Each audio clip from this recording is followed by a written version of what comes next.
CBSE board exam 2024 CBSE accountancy परीक्षा की answer sheet में प्रेजेंट प्रिंटेड टेबल उपलब्ध कराई जाती थी, जो अब उपलब्ध नहीं कराई जाएगी। ये निर्णय इसी साल से लागू होगा। इसका आशय यह है कि अब स्टूडेंट्स को अन्य सब्जेक्ट की तरह ही आंसर शीट उपलब्ध कराई जाएगी।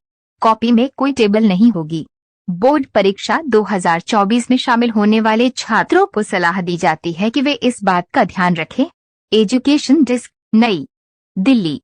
सीबीएसई बोर्ड एग्जाम 2024 केंद्रीय माध्यमिक शिक्षा board CBSE central board of secondary education CBSE ने आगामी 12वीं कॉमर्स परीक्षा के बारे में अहम फैसला लिया है।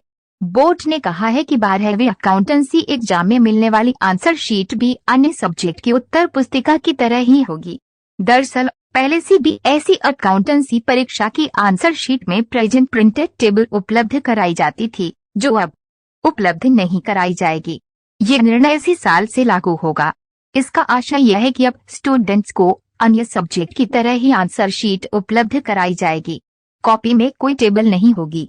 ऐसे में बोर्ड परीक्षा 2024 में शामिल होने वाले छात्रों को सलाह दी जाती है कि वे इस बात का ध्यान रखें। साथ ही इसके अनुसार ही एग्जाम में शामिल हो 12वीं कक्षा में पढ़ने वाले स्टूडेंट्स आधिकारिक वेबसाइट www.cbsc.gov.in पर चेक कर सकते हैं। छात्र छात्राएं चाहे तो दिए गए डायरेक्ट लिंक पर क्लिक करके भी नोटिफिकेशन देख सकते हैं। सीबीएसई बोर्ड एग्जाम 2024 सीबीएसई ने बढ़ाई रजिस्ट्रेशन डेटा सबमिट करने की लास्ट डेट। इसके अलावा हाल ही में सीबीएसई बोर्ड ने 9वीं और 11वीं कक्षाओं के लिए रजिस्ट्रेशन डेटा सबमिट करने के लिए लास्ट डेट आगे बढ़ाने का निर्णय लिया है। इसके मुताबिक अब स्कूलों के हेड्स 25 अक्टूबर 2023 तक बिना लेट फीस के साथ यह डेटा जमा कर सकते हैं। हालांकि इसके बाद भी स्कूलों को मौका मिलेगा, लेकिन इसके लिए उन्हें लेट फीस का भुगतान करना होगा। इसलिए स्कूलों को सलाह दी जाती है कि वे लेट फीस से बचने के लिए समय से जानकारी बोर्ड को शेयर कर दें।